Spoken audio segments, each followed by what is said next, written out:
Welcome to the All Dressed Podcast, first ever episode of the show. It's been years in the making, but we're happy to be with you. I am Conor McKenna. With me is Shaun Starr. Beep, beep, beep, beep. Also with me is Eric Macramalla. It is so nice to see you. You may or hear us, or we could be listening. We might be watching. We don't know, but we're happy that you're with us here. It's Wednesday. The Canadians just got their first win of the Stephane Waite era. Yep. We're definitely going to be touching on that, but this is a brand new podcast. We're just getting started. We're just introducing ourselves, and we wanted to tell you, well, who we are. Maybe you know of us from our work on TSN Radio Montreal, and maybe you know Eric because he was your hot professor at university. But for the sake of getting things started right, let's introduce. Wait! I have to ask you first. You should let them know this podcast is called All Dressed. The All Dressed came up podcast. with the name. Yeah. I love the name. It's name. A sexy name. It's a fun name. Maybe let them know the genesis of the name All Dressed while I have some caviar. Well, the idea, I think, is that we sort of will do anything. We'll talk any topic. All dressed is, especially in Montreal, it's a very Montreal expression. An all-dressed pizza in Montreal, anybody's from Montreal knows what that is. Eric, what's on an all-dressed pizza in Montreal? Is it green pepper, mushroom, pepperoni, and lobster? Close. Is it? That's the Chuck Hughes version. Right. Yes. So that's it's more of the Howard Hughes version, but yes. But if you, in literally any other place in the world, if you ask for an all-dressed pizza, they're going to be, what? They're not going to know what you're talking about. It's a Montreal thing. Montreal hot dog, all dressed, different definitions of what that is. Yeah. But again, it's a Montreal thing. We love food. We love sports. We're going to talk sports. We're going to talk Montreal sports. We're probably honestly going to focus a lot on the Canadians on this podcast. And that's why we think the name works. But maybe it's a bad name. Mm-hmm. I don't know. No. You know what? I think it's a good name because the name is so bad that it's good. It's so bad that it's memorable. And there are no other all-dressed podcasts. I checked because I'm a lawyer and I want to be infringing anybody's trademarks. Yeah, right? You're professional. Now I think you nailed it. I think you nailed it. You're saying the name is bad now. No, the name is so bad. It's terrific. It's the best name because it's the worst name. Yeah, I love the name. It's so distinctive. And it's a show about everything. It's a show about everything. It's a show about nothing. It's the podcast forum. I feel like we're innovators. I feel like we're breaking down barriers, venturing into the podcast space. Well, the really cool thing is I feel like there's so few podcasts out there. So few people starting podcasts every day. Perfect timing. Yeah, we are once again ahead of the curve here in this whole podcasting thing. So let's introduce ourselves. First of all, Eric. That's me. I am a lawyer. I am incredibly wealthy. I have too much money. I don't know what to do with all of it. So usually I'll just put it in a corner. I have my own smash hit show that no one listens to. It's called Offside. Nationally I heard it last week. It was great. Thank you. And I've got Doug Gilmore, the Negro League historian guy, Dr. Leighton Ravel. And this week I've got Doug Gilmore on the show. That should be fantastic. We also talk a little bit about his time with the Montreal Canadiens, which is fascinating stuff. Cool. And you guys are my only two friends. I mean, so this is great. I'm really happy to have you guys as my friends. We were hoping, Eric, that, and I'm glad you did use our podcast as a way of promoting a competing program in your intro. That was fantastic. And let me also add, I'm also a very powerful, incredibly powerful partner in a law firm. Yeah. We won't name the law firm here because not yet. I don't want to get disbarred. Not yet. Hashtag goals. We're hashtag goals. Yeah. I think we are planning on this being a relatively family friendly podcast in the same way that the morning show is a relatively family friendly show, meaning that we're not going to be doing a lot of swearing or anything like that here. Mm-hmm. I want you to be able to listen to this with your 7-year-old child, and I want them to understand everything we're talking about. So we're going to keep it very, very lowbrow. So I want to be clear. So we're not going to be having a contest. Okay. No, at least not contest. Talking about it. Okay. Like a Seinfeld? A contest. That's right. Okay. Just a contest. All right, Shaun, who are you? Yeah, I'm partners up with Conor weekdays on TSN 690, 6 to 10. I've been lucky to be steadily employed in radio since 1999. I've been in sports radio since 2001. I talk a lot about golf. I'm probably going to bring golf up in this podcast too much for Conor's liking. He's already shaking his head, and here we go. I love my dog very, very much. I love my girlfriend very, very much. And I'm doing this podcast in hopes of getting into Eric Macramalla's will. That's why I'm here.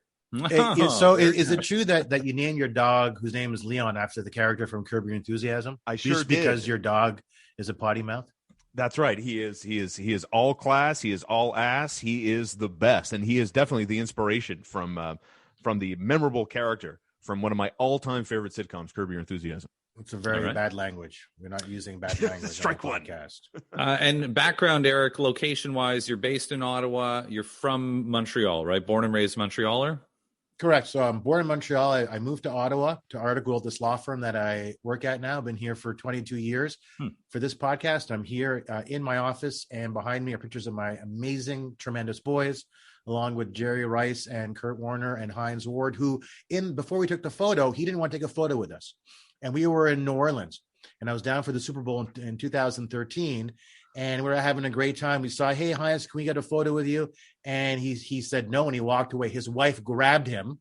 Wow. It was a beautiful, beautiful lady. Can I say that a woman's beautiful? Because I feel like if I say woman's beautiful now, I'm not allowed. But she's a beautiful woman, and she brought him back and said, you're taking a photo with them. And that's the photo. That's why he's not very happy in the photo. Happy wife, happy life. Good. And I think that what you just alluded to there, that people aren't allowed to say anything anymore, I'm sure is a topic we can tackle at some point on this podcast. I don't feel that way. I do 20 hours of live radio every week, and I don't feel like I can't say anything, although I have been known to get in trouble from time to time. My name's Conor McKenna. I have been in radio for about 1/3 of my life for the last 13 years or so. I'm not great with numbers, but I think 2007, maybe 2008. No, 2007 was my first year. 07, 08, my first year covering the Canadians. Do you pinpoint? Yeah, you pinpointed to a Canadians, right? To go back to tie it into the beginning. I suppose you tie it to like a date or an anniversary or a memorable moment from a season. I remember the first game I covered was a preseason game between the Penguins and the Canadians. Right. The Canadians won. It was actually really good preseason game. And I don't remember who it was, but the Canadians won it in overtime. And I remember I jumped when they scored the game-winning goal. Right. Jay Stock was sitting next to me, put his hand on my shoulder, and he said, don't do that. You can't do that anymore. And I never did it again. Yeah. So a lesson learned that first day. I've lived in Montreal my whole life. I'm 38 years old. I live in Point St. Charles. I've been a lifelong fan of various Montreal-based teams, especially the Canadians, the Expos when they were here, and the Montreal Machine, of course. Who could forget? Thank you. The amazing run that they had in the World League. So let's talk about the Canadians. Is there anything else anybody wants to add? No, I just wanted to, when you were talking about, your first time with the covering the Montreal Canadiens, I'll never forget when the late Ted Blackman, a legendary Montreal sports broadcaster, was on the Montreal Star, the Montreal Gazette on radio forever. And he was the first guy to issue like accreditation for the Canadians. And like you guys, like I, born and raised Montrealer, grew up cheering for the Canadians. And so it was like a very special moment that I was actually going to do this, like going to games with my dad at the Forum. He'd point up to the rafters and goes, oh, that's where the press is. I didn't want to, be in the press when I was a kid and stuff, but having the opportunity to go there and cover the Canadians was such a special moment, something I'll never forget. And I remember how nervous I was. So just when you were talking about covering an exhibition game or preseason game, getting your first accreditation, you're dipping your toes into the media waters, I guess, for the first time really and getting paid to do it. It's it's one of those memorable moments that you can like pinpoint the time and associate it right to a game or a moment. Do you ever forget to switch on your recording device during a media availability? You never. No. Me neither. And I was lucky because I'm obviously, I'm a big guy. I'm like bored of like 6'3", I'm wide shouldered, like I'm a big guy. So like going into scrums was always like very easy for me. Like people moved out of my way, not that it, mattered if I had the record button on, but I guess some people that I've seen that had that issue, they were maybe a bit flustered sometimes. Oh, yeah. Whereas I just like, I kind of had all the room. They gave me all the room. I remember my dad used to take me to games. He used to point to the press gallery and say, son, that's where the poor people are. And, I remember going to, when I started doing this media business and becoming more powerful than I've ever hoped for, I got a media pass to a Habs game. And as a Habs fan, growing up in Montreal, I was so excited. I mean, this was a big deal to be sitting up in the media gallery watching the game. There was Jack Todd and Michael Farber was there, and Jean Perron was there, although he was sitting alone, really far away from everyone else. And Bergeron was there, and he was eating cookies. I'm like, he shouldn't be eating cookies, the whole thing. And it was just such an amazing, magical moment. But then I remember after the game, I went down to the Habs locker room, which is like a museum. And I walked in, I looked at Gomez, looked at Giunta, I looked at Camilla. I'm like, I'm the same height as these guys. I turned around and I left. That was it. Impactful. Yeah. Yeah. Okay. Shape the rest of your life. So let's talk about what happened with the Canadiens last night. And I wish we could talk. I wish the topic to talk about right now was Dominic Ducharme's first win with the Canadiens, but it just isn't anymore. Enough time has already passed. We focused on it on the show this morning, at least to an extent, but so much has happened. They fired Stephane Waite. They announced it late last night. It was super weird, you guys, to Tuesday night at 10:30 p.m. for a team to fire their goaltending coach. Under the circumstances, it's even weirder. Yeah. Now we've heard from Marc Bergevin. We've heard from Carey Price again. So I wanted to talk about what's happened here in the last 18 hours or whatever it's been. So let's do that. For starters, Eric, give me your theory on what happened here. Well, first, I have to admit, last night I was completely mystified by the timing of the announcement.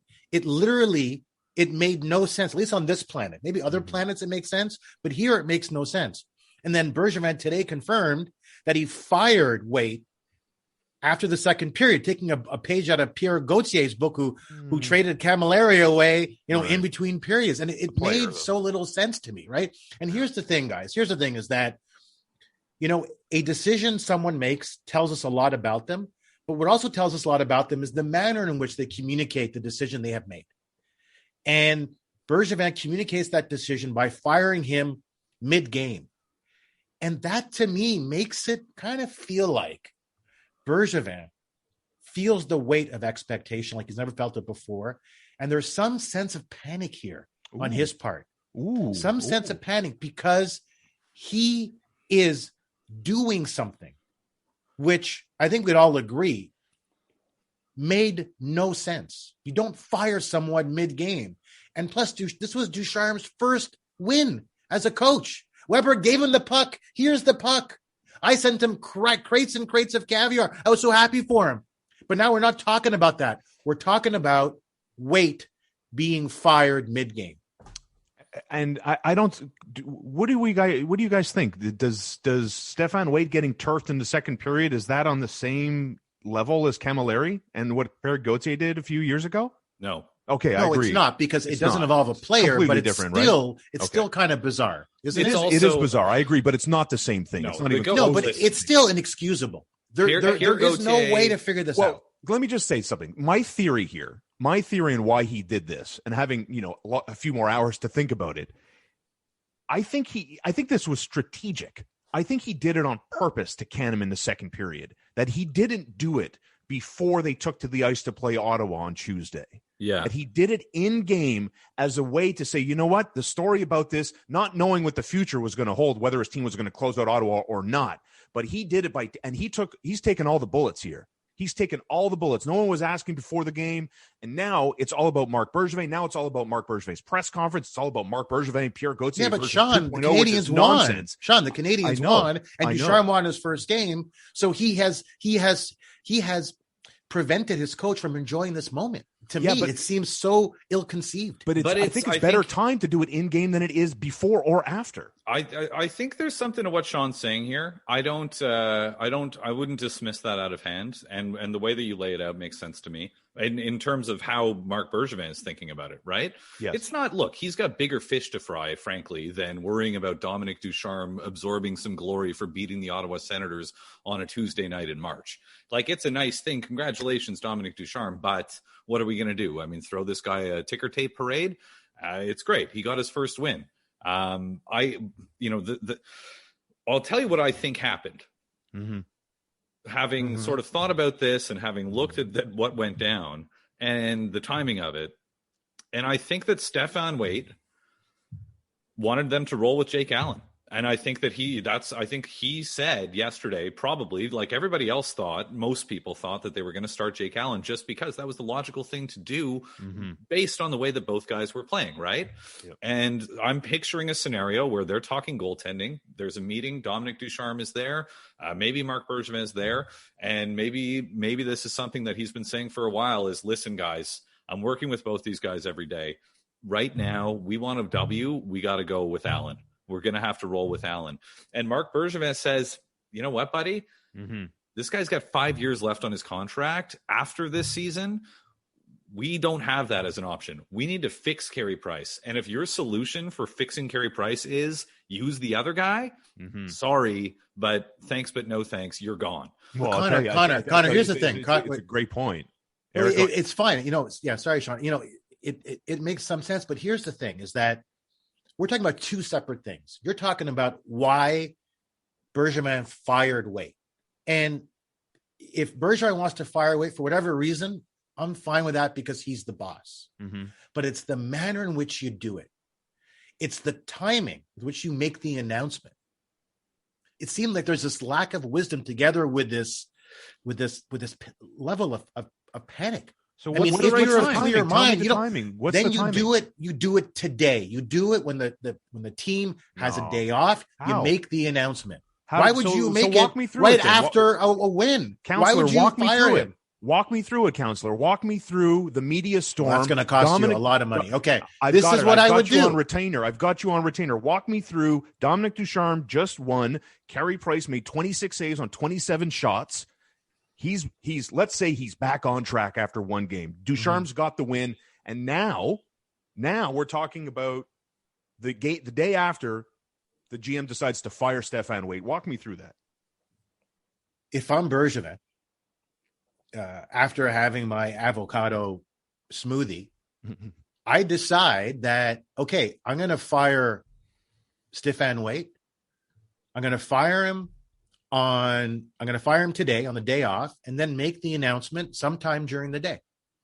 And rather than make the announcement at a time when fans and media alike are celebrating a victory, it just seemed, Shaun, unnecessarily distracting. It seemed somewhat ill-conceived and ultimately confusing. And if it's ultimately confusing for a lot of people, and listen to Bergevin's full press conference, we'll talk about later. If it's ultimately confusing for everybody, then you haven't done a good job in firing Waite. You simply haven't.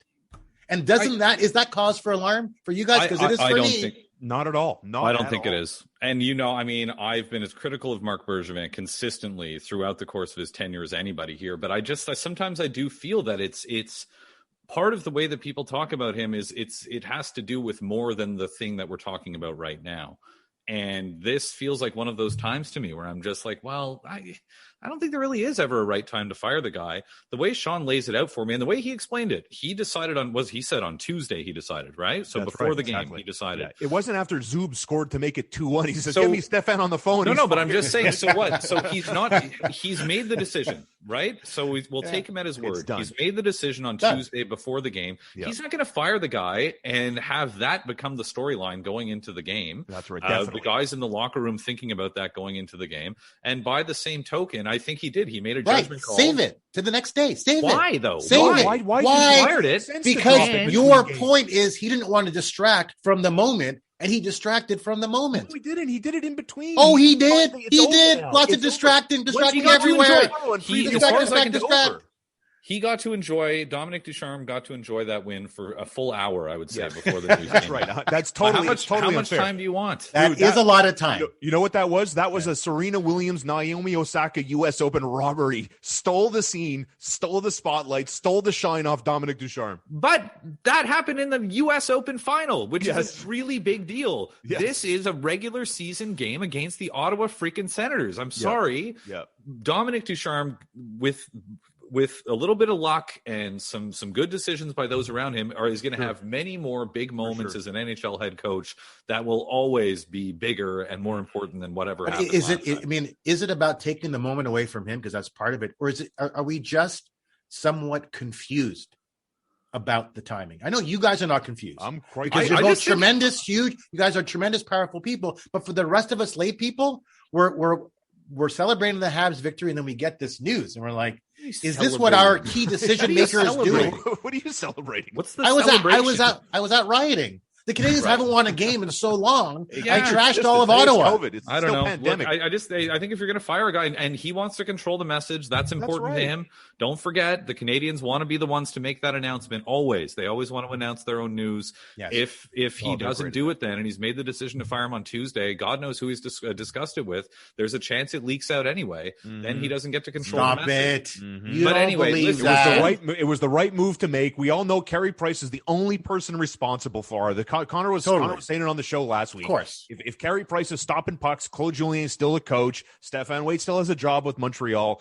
Listen, I'm not saying Carey Price is the anchor on the Montreal Canadiens, but it is what it is, man. He's the guy responsible. Yeah, He's the reason why they don't have jobs. And this whole notion, this whole notion, I listened to the press conference where Bergeron was asked, did Carey Price know that you were firing Waite ahead of time? And he said, no, he did not. Well, that doesn't mean Carey Price wasn't aware that this may happen at some point in time. Agreed? Fine. Yeah, but agreed. What we haven't done is anybody respond to the very, I thought, interesting and salacious concept that the thing that cost Stephane Waite his job was that he told Marc Bergevin and Dominique Ducharme that they should roll with Jake Allen, and that that was the hill that he died on. That's my theory on what happened. That explains the timing here. Well, you know what timing happened is weird. No, it doesn't. You know what explains happened? why he was fired. It doesn't explain the timing. I'm not now, Eric. He just did it again. Eric, we what we need to do for the sake of this conversation is move past this whole Marc Bergevin did wrong by Dominique Ducharme thing. I can't continue to have that conversation. And when I talk about the timing, that's not what I'm talking about. Well, I'm talking about the timing within the season. I'm talking about the timing within, they played the Jets on Saturday night. They just had a bye week 2 weeks before that, in which they kept their head coach. They didn't fire their goaltending coach. They didn't fire the guy who was running the power play. And then 2 games after that happened, they did fire those guys, right? Or was it 3 games after that happened? It was 3 games after that happened. They did fire those guys. And now 3 games after that, they've now fired this guy. That's the timing that I'm talking about.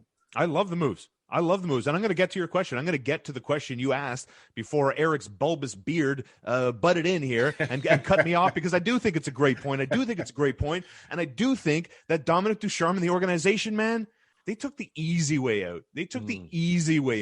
They had Ottawa, even though Ottawa's kind of had their number. I get it. Ottawa was coming in. They just played the night before. They were playing 3 games in 5 days. I mean, asking Carey Price to jump in a spot like that, it's a very, very winnable spot for him. I think it makes him look a little bit better. That's why this morning, Connor, where were we at with our attitudes? I was more glass half empty, and that's part of the reason there. That's part of the reason I much prefer, even though they won, I'm still not going to change my opinion. I still think they should have started Jake Allen. It's the gutsier call. It's the wake-up call that this team needs. Not a cherry-picking Carey Price win. I'm not giving them any credit for Carey Price winning yesterday. I'm sorry. I think it's gutsy to start Carey Price, because if Price gets lit up, if in that first period 4-minute power play for Ottawa, you're right, they get 2 softies past Carey Price. Yes, we're talking a very different situation here. And don't tell me when that power play started that you didn't consider the possibility that this game was about to go off the rails. The Canadians had got off to a great start. They were dominating the game. And then, oh God, another double minor penalty. But probabilities, that's where I'm coming from. Like probabilities, what gave them a better chance at winning? What was more likely to give them 2 points before the game started? Of course, I won't disagree with that point. But what I am saying is that I don't agree that starting Allen would have been the ballsier call. The ballsier call was going with the guy who's taking it in the teeth. Even a cherry-picked team like Ottawa last night? Ottawa's been giving it to the Canadians for 1 month straight. They're dead. They're gassed, man. Yeah, but you know what? I mean, Shaun, Ottawa is a young team, yes, but this is a good team that gives the Canadians problems. Canadians did what they do most nights, and that is play really well 5-on-5. Look, I think either goalie starting that game, I think you make a case for it. I think ultimately, ahead of time, if you're playing Carey Price, that's the far riskier move, because if it falls apart, then Ducharme is to blame. The Canadians aren't to blame. And for Price, it's just another strike against him. Putting Jake Allen would have been the safer choice. Carey Price playing is riskier, but perhaps if he wins the game, then that ends up being a good decision, the better decision of the two.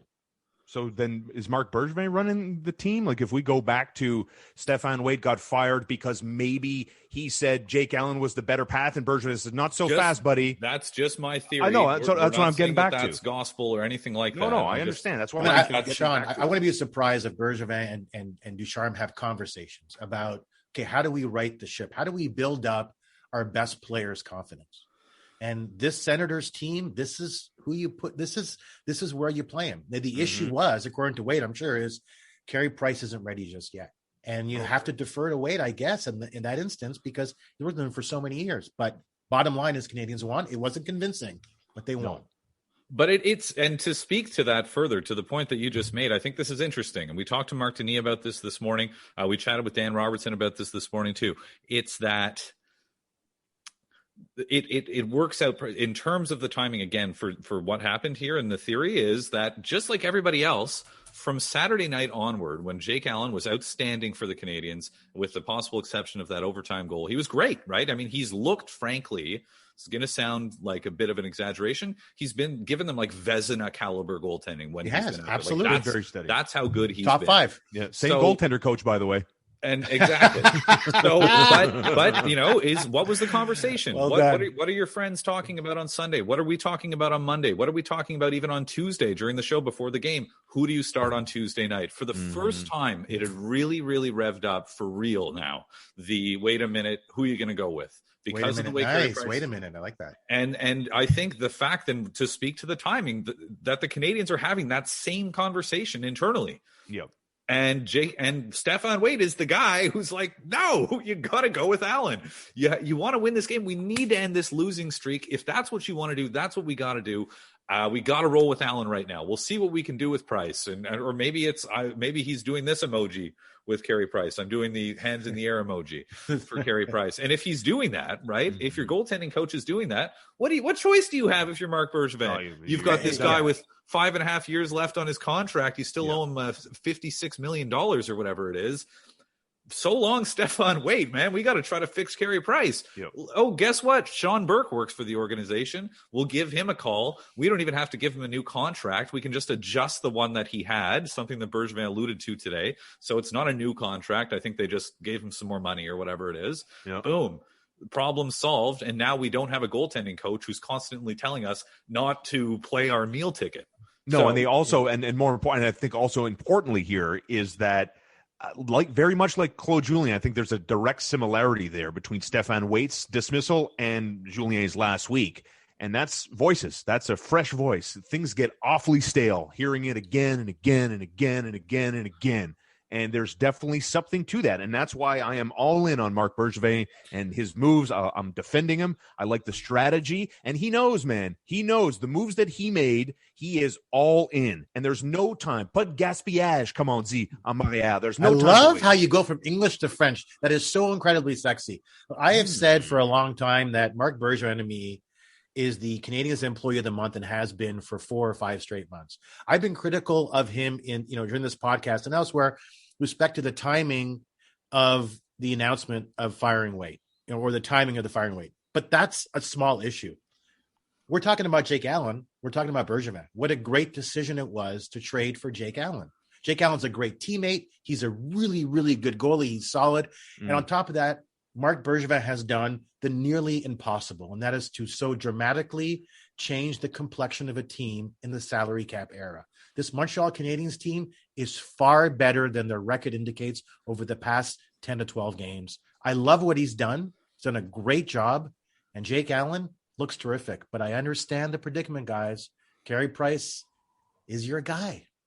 Yeah. We saw it in the bubble. But this was always a risk, bringing in Jake Allen, a guy who was one of the best backups in the NHL last season. It was because nothing makes Carey Price's struggles more glaring than having a guy who's frankly better than him available to play at any given time. Better than him now. Because he hasn't, right? When was the last time Carey Price? It was Yaroslav Halak had a backup that was arguably better than him, and we know how that ended. Yep. They're not going to trade Jake Allen. They already extended the guy, but I do think it brings it to the forefront, and it's different when you're winning games. They were winning games in January, and this wasn't a problem.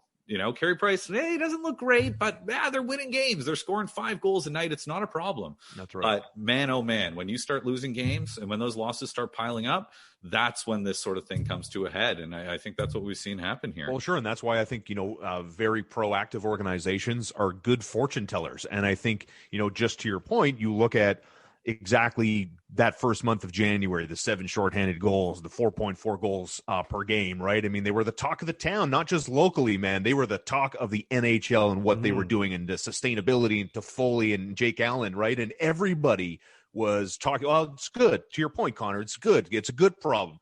Carey Price struggling, it's okay. They've got Jake Allen. He'll figure it out. Well, guess what? Still hasn't figured it out, right? And now the coach is fired. Now the goaltender coach is fired, right? And I think to Marc Bergevin's credit, saw that, didn't buy into the 4.4 goals, didn't buy into the January record, didn't buy into the shorthanded goals and everything else, and looked at all this, and then fired his coaches. You don't think because his goaltender still never got back on track? Marc Bergevin was coming out and strutting around like a peacock in his press conferences, if memory serves, around the time the Canadians were 7-2-1. We could play with anybody, he said. Exactly. And hey, listen, I mean, I was surprised that they did it at the time, but I believe fully that Marc Bergevin was drinking the Kool-Aid at 7-1-2, not 7-2-1. Right. And that so was Jeff Molson, and so were the guys in the locker room. Shea Weber's 1,000th game. This will be a great celebration of the best move that Marc Bergevin ever made. And honestly, that night their season went off the rails. It did. I'm just saying, I think there would at times have been guilty of reading their own clippings, listening to it, and we were doing it. Man, we were pumping their tires like our name was Roberto Luongo on the show for that entire first month. But it was justified. This team looked great. Rolling 4 great lines. Yes. A D that looked more nimble than it looks now. But that's guys, great. We agree. That's not who this team is. No, but there's somewhere in the middle. There's somewhere. I mean, they are not as good as they were when they played bad teams. The Canucks were a mess, but they're not as bad as they've been over the past 10 games. They're somewhere in the middle. They don't have a game breaker. I think they're the second best team in the division. At their when I don't know about that. Maybe the third. That's where I think their middle is. I think they're more consistent and more reliable than Winnipeg, because that's the team, right? Shaun, isn't it the same issue? They're great 5-on-5, but like last year, they can't score 5-on-5. This has been an issue that's systemic with this team for over a decade. They just can't score. That's the problem. There's no game breaker. There's no Stephane Waite, my favorite player of all time. Stephane Waite. Okay. I used to have a scrapbook. I used to cut out the articles from the Montreal Gazette. I put it in a photo album and everything. I loved it. Well, no, look, your point's well made in the sense that if you go back to the last 2 titles this team brought home, I want to say I'm 99.9% sure the 86 team and the 93 team both scored 300 goals in a season. Those teams scored goals. Literally, I mean, we're talking about things that happened, 30 years ago, 35 Yeah, but it's still a common denominator. They don't score. So if it's right, I know how good are they going to be? I'm just very wary of talking about the Canadians from 30 years ago when we're trying to talk about the game today. It's just guys, can we just say this? I'd love to get your views on this. Just watching last night's game against the Senators, Kotkaniemi has looked really good under Ducharme. I know he's not scoring. He's not using his big wrist shot, but he looks visibly more confident, as does Drouin. Kotkaniemi, if he continues to trend this way, can still be a pretty special player. That's why you make that move.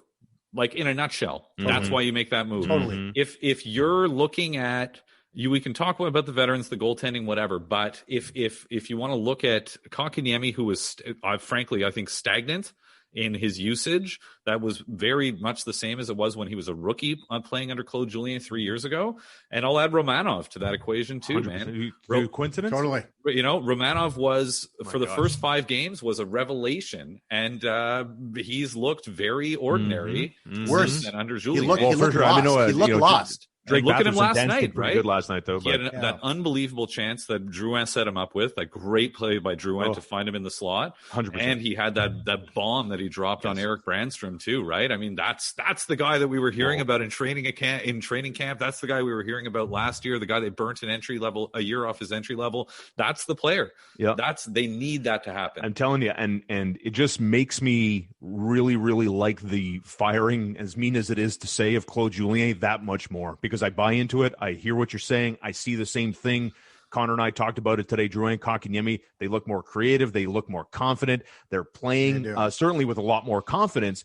And you know what? As mean as it might be to say, Claude Julien had too many rules, man. His system was too bogged down. It was too security blanket-esque. It was rigid. What do we do? We're losing our way. Teams are figured, let's revert back. And that's what he did, man. The guy was an anchor. And that reputation of being not the best with some of the young players, man. I mean, how much more evidence do you need to buy into that? And you know what? It's not mean. I'm sorry. I mean, this is what we do. This is sports fandom. It is sports criticism. You don't want to kick a guy when he's down. We're not kicking the guy when he's down if you point out the reasons why he got fired and why it might have been a good idea. And he's still making another $7.5 million, guys. $7.5 million. Save your sympathy for a guy who didn't earn $20 million in the previous 4 seasons coaching the team and is still going to get the $5 million that he was supposed to get next year. Well, Eric just thinks that's very poor. That's why.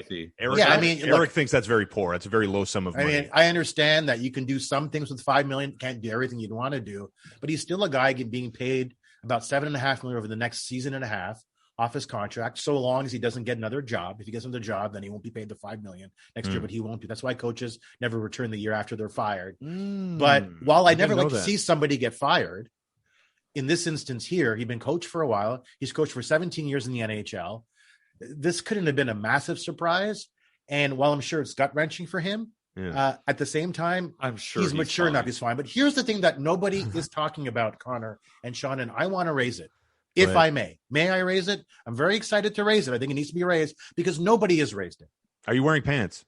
I don't wear pants in the office. And are you in proceed, the office? counselor?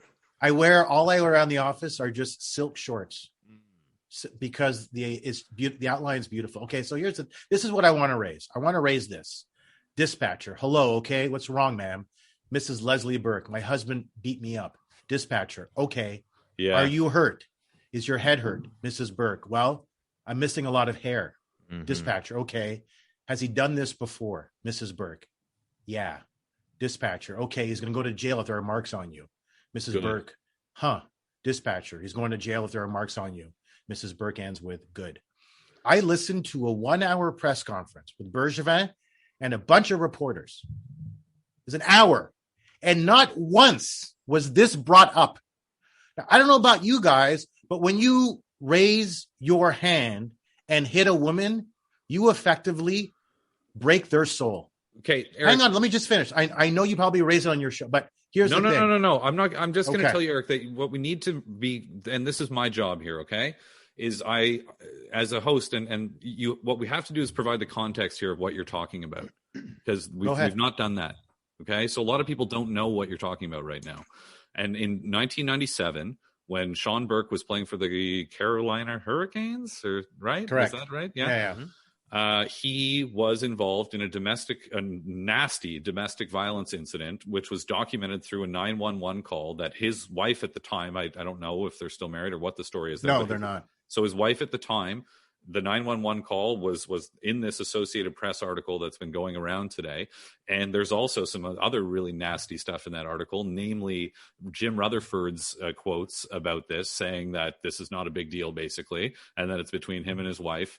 And his coach at the time, Paul Maurice, who also came out and said, I'm not going to, the quote from Maurice is just awful. I'm not going to bench a guy because it's for a PR move or something like that. I'm paraphrasing. Right. So this happened 24 years ago, but Shaun Burke was involved in a domestic dispute, which there's no denial in this article that I see. There's acknowledgement that what happened and that it's true.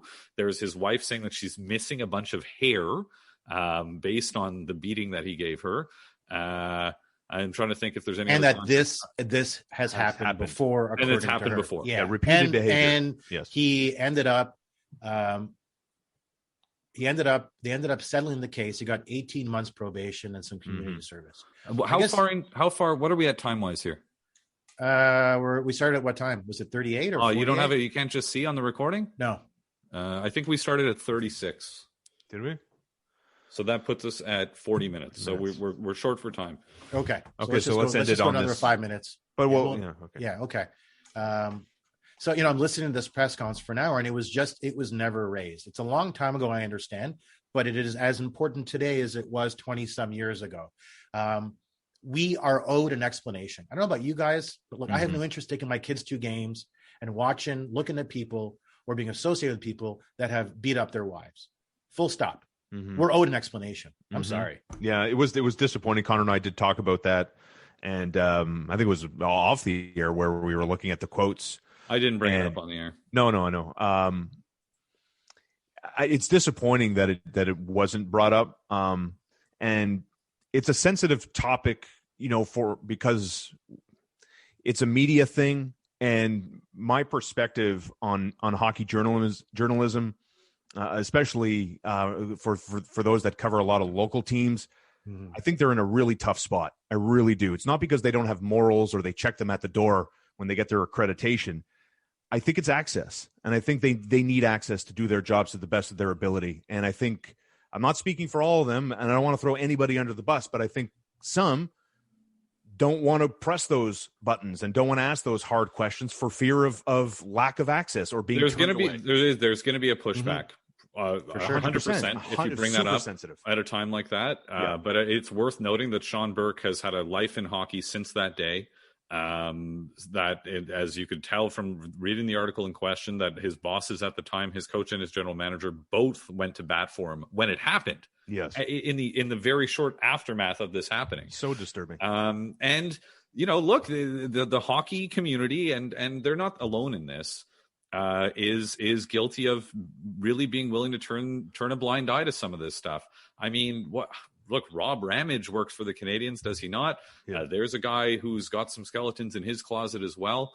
I guess what I wanted to say about this with Burke, and what I'd like to hear about it, is that if this happened today to any of us, we would lose our jobs, right? Full stop. We're no longer going to be able to do the jobs that we do, even though we're in completely different fields. So this happened 24 years ago. What has Shaun Burke done since then that makes him qualified, or makes it so he deserves to have the job that he has and be in the role that he's in? That's the question that I'd like to hear answered. Yeah, I'm not optimistic about that, but it is very, reading those quotes and seeing the behavior, covering the league, seeing how the league operates, knowing that it's an ultra conservative league. It's very reminiscent of police scandals, of police brotherhood, of that type of level of protection, that they're really the line to cross before you don't have that brotherhood mentality. That level of protection, man, is so deep, is so wrong. I think the NFL's kind of there. It's Shaun now alienating all our police listeners. Eric's already alienated Bergevin Nation here early on. Who do we have left to listen to the podcast as we run out of time here? We were advised to keep this under 40 minutes. We are now at 20. We're past 40 minutes. We're at 44 minutes or something. Let's go, guys. We did it. We overachieved as usual. Well, Connor, all I want to say very quickly about the Shaun Burke issue is I agree with you. I'm not into cancel culture. I've always been someone that believes that people deserve another chance. They deserve a chance to better themselves, and we do not define them. They will define themselves. All we're owed here, however, is an explanation. I'll say it again. You raise your hand to a woman, you break her soul. We are deserved an explanation. I can't disagree with that. Anyway, what's your favorite sandwich? I'm just kidding. I don't think we have time for that. What are you talking about? Everybody knows it's toasted hollow fried egg, bacon, crisp, lettuce, tomato. Let's go. Sounds a lot like a creation without the salami. You got it, baby. Shaun, I would say anything with bacon in it is fine by me. Really? Because bacon wins. Bacon wins the day. Bacon is delicious. Even rich people eat it. That's how good it is. Really? Okay, how about this? Yeah. The best way to prepare bacon. Here's Connor's baking tip of the week. Yes. The best way to prepare bacon is in the oven on a baking sheet. Mm-hmm. Duh, winning. Of course. Because then the stovetop is available for other endeavors.